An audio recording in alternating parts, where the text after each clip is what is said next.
Welcome to the Even Better podcast, where your host, Sinikka Waugh of Your Clear Next Step, brings you exciting content about making communities better by helping people get even better at work. So welcome everyone. This is Sinikka Waugh. I'm so delighted to welcome you back to our episode of the Even Better podcast. This is part of our ongoing mission here at Your Clear Next Step to help us all have even better work days so that together we can co-create better communities. And I don't know anyone who does that more fully and more intentionally and more every day in her life than my friend Kristen Boldt. So Kristen, thank you so much for joining us today. Thank you. I'm happy to be here. Well, for those of you who don't know Kristen, I am honored to introduce her today. I'm going to stumble over this because I met her one way and she's showing up a different way today. When I met her, she was a lawyer, but she's not that anymore. So she's a recovering lawyer. I don't know what you say for that. But so as she's going to tell her story today, she immediately comes to my mind as we are starting to, those of you who are noticing some of the shift in the way we talk about things here on the Even Better podcast, we're featuring these everyday heroes and people who have shown up in their lives in heroic ways in the everyday. And Kristen is one of these people. And she has always had this heart for making things better around her, for helping people see connections, for helping people understand that when we communicate better, when we connect with each other as better humans, we have better results, we have better relationships, better connections, better lives, and the effect around us is so much greater. It's not just our one-on-one, but everything around us is better when we stop and we understand and we connect and we communicate with one another better. We're better. And Kristen, I was drawn to her so immediately when she and I first met because she saw it and she got it and she did it and she helped others understand this. And sometimes she'd set aside the work that she was doing to just help educate people on this very idea of just talk to each other, people, just communicate, just understand each other better. And I've always been drawn to that about Kristen. And now Kristen has been through this really astounding journey in her life and continues to show up in this way that helps others just get it better. And I don't want to take away her thunder. I want her to share her story, but I want you, the reason that we're here today is to listen to this story and to hear Kristen talk about the way she shows up as a systems thinker and sees all these connections and helps people do better, be better. Kristen, thank you. And tell us a little bit more about you. Yeah, I think in systems. I previously was an attorney, which was always kind of a weird fit, but I think when I was younger, I didn't really know, I didn't have the confidence and faith in my kind of natural gifts that didn't necessarily fit, other people's ideas or, the proper thing to be.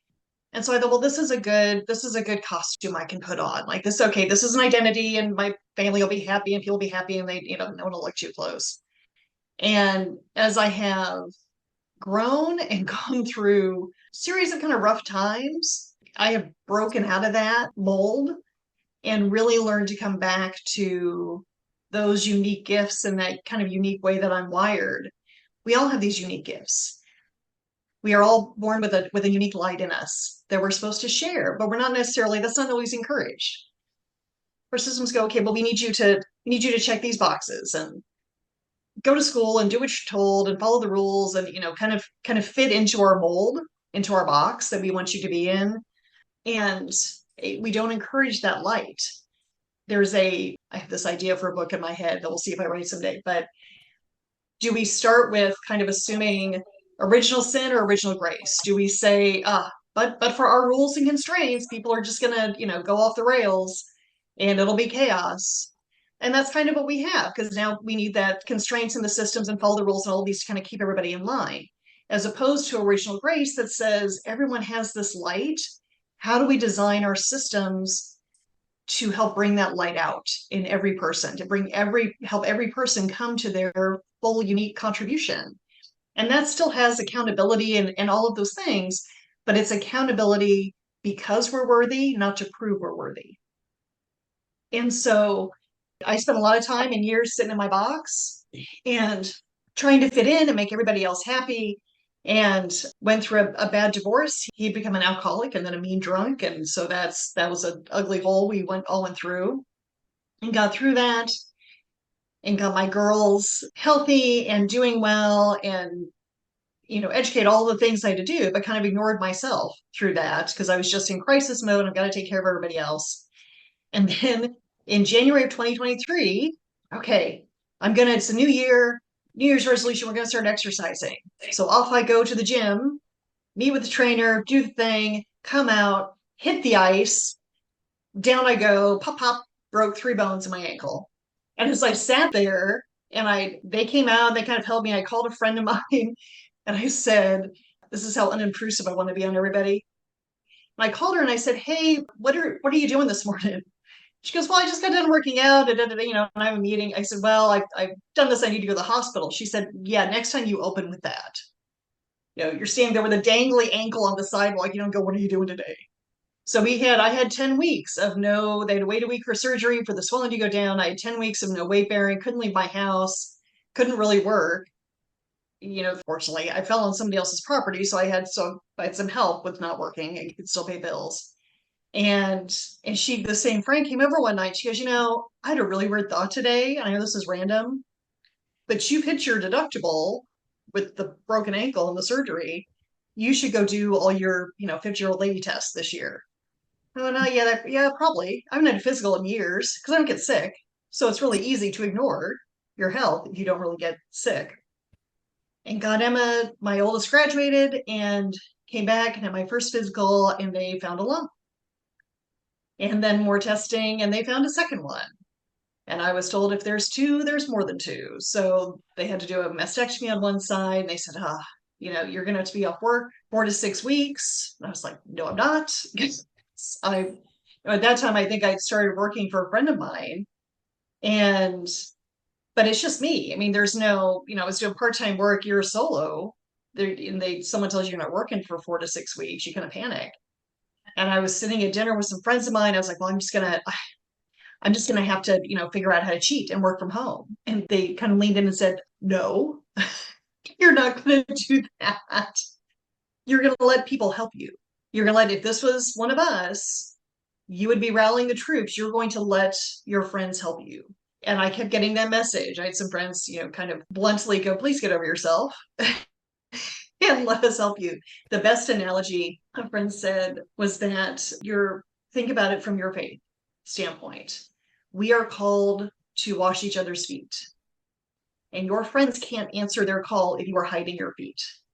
And I did not have an argument for that. I was like, okay, that kind of hit me. And what it helped me realize was how much I was getting in my way. Because that stubbornness of, it's got to be me. I mean, I don't want to be an imposition. Don't be a bother. Very Midwestern, come from like German English background. So very, stiff upper lip and carry on and don't be a bother. And so I was hurting myself. That's why I hadn't taken care of my health, because that was selfish. That's unworthy. All of the ignoring I did, always putting everybody else first, landed me in this spot. And, I was really forced to let go of that because I couldn't hold on anymore. And instead of falling, that's when I found I was held. And by my friends, by my family, by God, there just was this, when I got the diagnosis and a friend was sitting there with me when I got the call, we knew them when they were roughly going to call with results. And I knew it was bad news because she started with wound care from the biopsy. And I thought, if you have good news, you open with your good news. If you have bad news, you open with wound care, because once you tell me the bad news, I'm not going to hear your questions about the wound care. And so we knew it was bad news. We got that, and we kind of looked at each other and we cussed a little bit, which is very cathartic. But after that initial gut punch, I had this feeling in my soul that I would be okay. And it was more stuff to go through, but I never doubted I would get through it. And so I allowed it to give me the time to start reflecting on who I am, on why I'm here, on what I really want to be. And not a lawyer was the first one. That was not, it's like, get out of that box. That doesn't fit. That's never made you happy. It's always made you feel, icky, insecure. Like, it was never a fit. And what's really at your core? What's really what you're supposed to do? And it is, I have all of these skills to help people communicate differently. And when we build communication, we build connection, we build connection, we build communities. And that's how I think we get better. The analogy, I know this is audio, so it doesn't really help, but in my screen behind me, we have a sphere with all different points and connectors on there. And every one of those points is a need, whether it's your health, your work, your faith, your family, your friend, whatever that is. Those are the things that make you, help you be at your highest. And the connectors there are the relationships. So when our needs are met, when our relationships are strong, we can be our best self. And that the sphere is the strongest shape in nature. It can expand, it can contract without losing its integrity. It flows. I have it's called a Hoberman, but those toys that come in and out into a sphere, and they go in and out, but it feels like breath to me, that internal breath that you can kind of calm, and you can be flexible and adaptable and responsive and resilient. So where I felt called now, I realize this is a very long answer to who are you?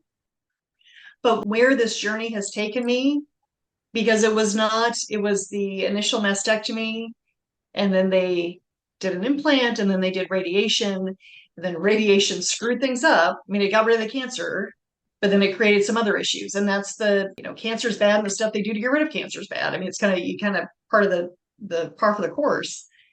And so then there were 3 surgeries after that. So I'm home healing from number 5, which I think we're done now, but healing the radiation damage. So I've had lots of time to reflect. But going through this journey, it's repeatedly, I keep seeing my community come around me. And the people that reach out to support, and people I wouldn't expect. And what I realized when I got out of that box, there's so much love and energy around me. And I think there is for all of us, but we don't see it because the world kind of sticks us in a box. When you're out, even though my sphere was dented by broken ankle and breast cancer, and we're done with that business that you had going because you can't work, but the energy of the people around me kept me from collapsing. So my sphere started to reshape because I had the energy of others flowing through me. And that's that connection and community. It's not just us. We're not just out on our own.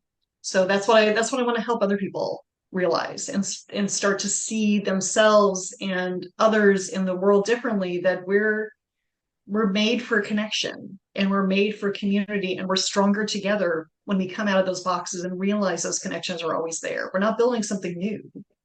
We're just taking down the barriers that are blocking it. So lovely. So as we unpack some of your journey, there are a couple of things that you've said that I'd love to just stop and maybe explore a little further. One of them is that phrase that I've heard you use before, and maybe it's not a phrase so much as just an idea, but you discovered at some point along the line that wasn't your box. Like you've talked about boxes, and I know you speak more in spheres and the strength of the sphere, but there was a point in which you were in a box, and now you've had some time to reflect, and now you know that's not your box. So let's talk a little bit about things that put us in boxes, why you went to a box maybe in the first place, and how you knew that wasn't your box. Can we unpack that a little? Yeah, I think we start out in boxes. That's kind of when we're being guided by someone else's expectations for us, when we are doing what will make someone else happy at the expense of our own. So for me, I was always drawn, as long as I can remember, to the arts, to music, to theater. Love theater, love being on a stage. And I wanted to tell stories and the kind of theatrical personality. And my family didn't know what to do with that. They were much more, don't draw attention to yourself. I mean, it was just that age of children are seen and not heard. And this very big personality that they were kind of trying to contain. And that's not a criticism. That's just people do what they know. Mm-hmm. And so I was kind of an odd fit. And so I felt out of place, and I wasn't. I was just different. It wasn't really, and they all have none of us can give what we don't have.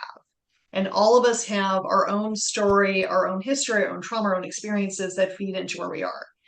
So if we don't kind of unpack that and get out of our own box, we're going to be more likely to put someone else in a box, because that feels, it gives the illusion of safety. If we can know, here's the things to worry about, and here's your structure. But the world moves faster than that. The world isn't really built for structure. And so if you're in a box and change happens, but I have to reinforce my walls. I have to reinforce these things around me to keep this stable. When you realize you're in the sphere, because it can move and change shapes and not lose its integrity, you're more adaptable. And so if we're putting in the box, it's letting other people define us. It can kind of come out of fear and scarcity and isolation. It gives us the illusion of control. But if I'm in a box, I usually can't see over it. I can't see another perspective. It kind of traps us a little bit. But we feel like, because I have these four walls around me, I feel like I'm secure, but I'm only secure as long as those walls never move. And the walls are going to move, because that's life. That's the long list of things that I did not think would happen in my life that did, but it broke me out of what could have been a very comfortable rut of a box. And instead, all of these things broke me out, and I've experienced growth that I never would have done had I stayed in there. And so for me, as I grew, and I just kept making myself smaller to try to fit in this box. And and in my marriage, when you add alcoholism in there, it's just you just live in crisis mode, because everything's uncertain, because you don't know what alcohol is going to do. And so you just kind of make yourself smaller to try to make that box, to pretend that box is stable, because it's not. And eventually it just got, with the health stuff that happened to me, I was done. There was no way to keep it up anymore. I physically couldn't hold everything in place, and I had to let go. But once you do that, then I started to see the connections that were there, and the love that was there, and the support that was there, and that bigger world that was there waiting for me, that was always there to support me, that I was ignoring because I was fearful in my little box. Yeah. And so now I want to help other people learn this without the broken bones and cancer. I can teach, right? Whether it's coaching or workshops, whatever form it takes, if I can help people see this differently and learn some of the things, learn from my story without having to wait for things to kind of blow up, which, I mean, they did, and it's all okay. And I chose, because I could have been, Sally sad face, and I could have been grumpy and despondent and, oh my gosh, why me? And instead I chose to stop and go, okay, God, what am I supposed to learn from this? I chose to be open to a lesson. Okay. And that made the difference. And not everyone, I had enough strength in me, and I had done enough work and growth to be able to be ready for that lesson. Hang tight and we'll be right back. Today's episode is brought to you by Your Clear Next Step and the Changemaker Certification Program. Would you like to save time by solving the right problem sooner with a realistic and measurable plan? Reduce overwhelm by finding more sustainably productive ways to work? Improve employee morale by creating more positive workdays from within? Stay competitive by tightening your turn or increasing your agility in adapting to changing customer demands? If you said yes to those things, then we have the solution for you. What you can expect? Increased influence with stakeholders at all levels, immediate improvement in meeting effectiveness, significantly reduced change pain, reduced organizational waste, reduced cost of initiatives, get to conclusions faster and stick to those conclusions, effective planning and communication to ensure buy-in and smoother transition times, help identify and solve the right problems and select the right solution options. Projects finish on time, on scope, on budget. You'll get 8 full-day virtual sessions over 10 months, plus 6 hours of one-on-one coaching, 8 hours of intentional networking, and 8 hours of personal reflection. The growth that we've seen is absolutely unparalleled. Our participants of prior cohorts have remarked about how phenomenal their results have been. Interested in becoming a changemaker? Give us a call at 515-442-0545. So and that's an important distinction because I want to pause on that too because there's and I think you and I have talked about this in the past that one of the things that I admire so profoundly about you is that you didn't just sit there and like many would have. I don't know what I would have done. It's easy to picture a world of sitting with the head hanging and hand wringing and worry and despondency. But you didn't do that. You said, okay, what am I going to learn and how am I going to move through? And okay, what's next? What's next? And you moved forward. On the flip side, so I'm going to also call out something else you said because I want to get really, I think this is important too. There was also a moment that you pointed out and you got some love and maybe some admonishment from a friend of yours who loved you enough to say it like it is, who said maybe lead with that, like maybe lead with that when you called and said, hey, what are you doing this morning? Right, okay, so I don't inconvenience you, but I've broken bones. right, I don't want to inconvenience you, so okay, so let's talk turkey here because there's something Yeah. about like because you also didn't do toxic positivity here, Kristen. You also didn't do I'm gonna tough it out no matter what and I'm just gonna do it all by myself. Like there's also a line there, and you had a friend who coached you into that too and said, hang on, maybe lead with I've got a broken ankle or a broken foot or something's broken and I'm on a curb here and I can't move, can you help? Right, so juggle that for me. There's something about I'm willing to work and I'm willing to learn from this, and also I'm not going to be a stoic in this. I'm not going to be, forgive the word, I'm not going to be a martyr. I'm not going to take this all on myself because, as you say, we are meant for community. Play with that a little for me. Yeah, so there was that initial like as I'm sitting on the icy ground with a dangling ankle, like what do I do? And I tried calling my daughter and she wasn't awake and I knew she wouldn't be. And then I was like, okay, I have no choice. This is only and I have a friend that lives around the corner from me. I was like, this is who I have to call and who I would want to call me. But I still did my little Midwestern thing of like to bother your butt. But there wasn't a the toxic positivity that it's in that hyper individualism, which is it's kind of a defense response. It's kind of that, okay, I'm gonna do it all myself. And there was no physical way for me to do that. And and really that friend that gave me the analogy of washing the feet. And I was like, oh, yeah, okay. And that really spoke to me. And I didn't have an argument against it. I was like, oh, that is. They said, you would be the first to do this for someone else. Why won't you allow them to do that for you? And what it made me realize is in a healthy sphere, in a healthy community sphere, it requires the vulnerability of give and take. We can't just be the giver. Because if you're always just the giver and if you never let anyone give to you so you can receive, you're not really building that depth of trust that makes that community stronger. And so it has to be, if it's just one-sided, then you're unintentionally creating a power imbalance of, oh, I'm never vulnerable. And so it makes it harder for people to be vulnerable with you. So when we allow ourselves to be vulnerable, we open it up for people to respond that way to us. And now you have the flow of the giving and receiving going back and forth. And every time you do that, builds that relationship deeper. And part of this is why my mentality is the way it is. I've always kind of been this way. I've always been more not toxically optimistic, but it'll be okay. I always intuitively see all sides.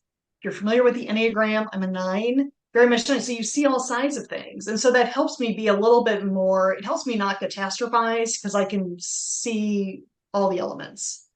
And so part of it was going back and embracing that part of me. And also in the quiet of stopping to listen, letting go of the mess and the stress and just kind of meditating and quiet and prayer. I keep getting this response that you'll be okay. When we learned radiation had screwed things up and we were going to have to do another surgery and take the implant out, do all the stuff. And I was talking to a friend, and I remember I was driving, and I just felt this feeling wash over me that I was enough. Mm. Whatever my body ends up looking like on the other side of this, whatever, I'm enough. I'm good. I'm fine. Just make me healthy. And I've had those sorts of feelings when I've learned, because this made me sit in the quiet. So you have surgery and you can't go anywhere for 4 weeks. You got some time to sit in the quiet. But when I sit in that quiet, I feel that peace of being okay. And that's really made me see now, in kind of the chaotic world I lived in before.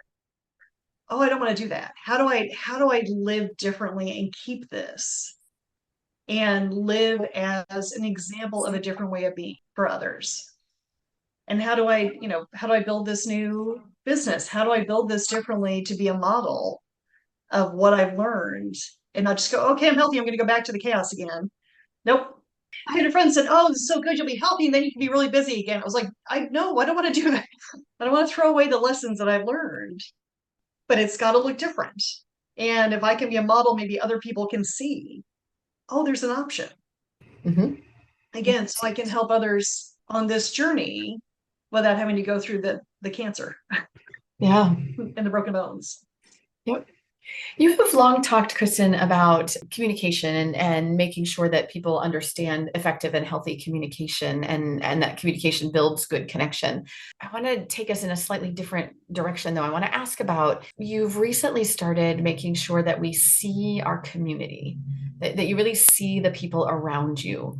What advice, or what caution, or not caution, but what tips, like how do people start to do that? If people haven't done that before, how do we start to see our community? So part of it is in how we choose to listen, and to really listen for understanding instead of response. We tend to listen to respond. We expect to be disagreed with, but we don't listen for that deeper understanding. I always want to know the story behind whatever it is. So even that, entering with curiosity is probably the best tool, and being conscious of yourself when you kind of get that, I want to say, tell me more, or I hear this. Am I hearing, asking questions? Did I hear it the way that you meant it? Because sometimes we didn't. I was a communication major in college, and that's one of the best exercises. I still remember the classroom and the professor, and having to figure out, because what we say is defined by what the other person hears. So if they're hearing something wrong, then I need to adjust my message to be effective. So being curious and asking for deeper understanding. I always want to hear the story, because somewhere in their story there's a pain point. Mm. And so a lot of times our opinions or views, they're in response to something we experienced in our story. And our experiences tend to be more empathetic than just the view that gets, processed and comes at the other end. You have all of these lifetime experiences going into the machine, and it spits out this opinion on the other end. But if you don't have the context of the story, you're going to make up your own story for why that opinion is. So we need to remember how to be curious again. And someone can be different from you, and that doesn't negate your experience. We all have these different experiences. We're all coming at this with a unique timeline that defines us and shapes who we are. The other thing this does, if you're feeling defensive, if you're in that kind of fight or flight defensive mode, you can't take in new information, because everything in you is just trying to protect. And so when we listen to people, that's what I learned as years as a mediator. If I would just listen and just let them talk, you'd watch the body language relax, you'd watch the tone come down. And once they got past that sort of defensive, as I'm just listening and validating that I'm hearing them, I don't have to agree, but I'm hearing your story. You were communicating effectively, and they feel heard. They calm down. And now in that calmer space, now we can have a different conversation, and finding resolution or not, but just having a shared understanding, even if there's not agreement.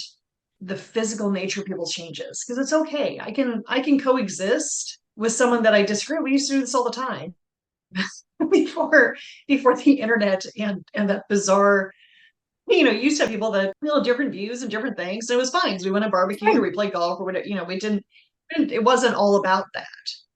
And right now we've made it these very kind of myopic boxes and thrown some gasoline and fuel and fire on them. So just, and then we say, oh, well, if you're in that box, then there's this whole other story I'm going to tell about you. And it's not, you don't know that. So enter with curiosity. Enter with curiosity. I love it. I love it. Well, our time is telling us we are just about out of time. Thank you. Thank you so much for taking the time to share your story. Are there any closing thoughts that you want to leave us with today? Boy, I feel like I have talked a lot.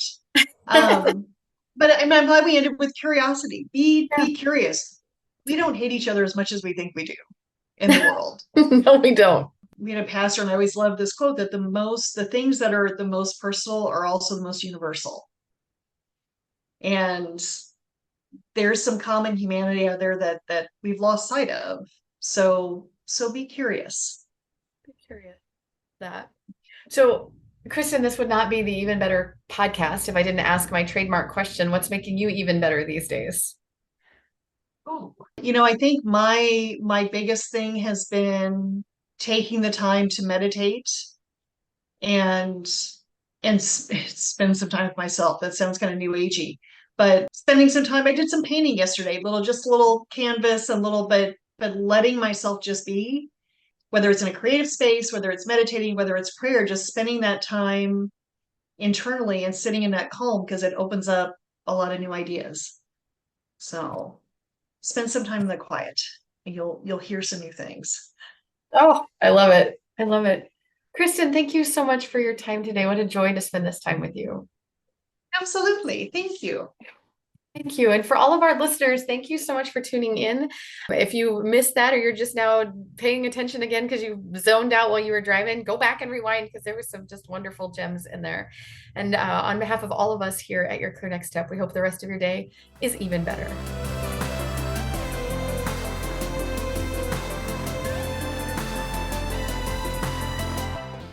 Thank you for tuning in today. The Even Better podcast will be back with more content soon. But in the meantime, subscribe to our podcast or check out our website at yourclearnextstep.com for more information. See you next episode.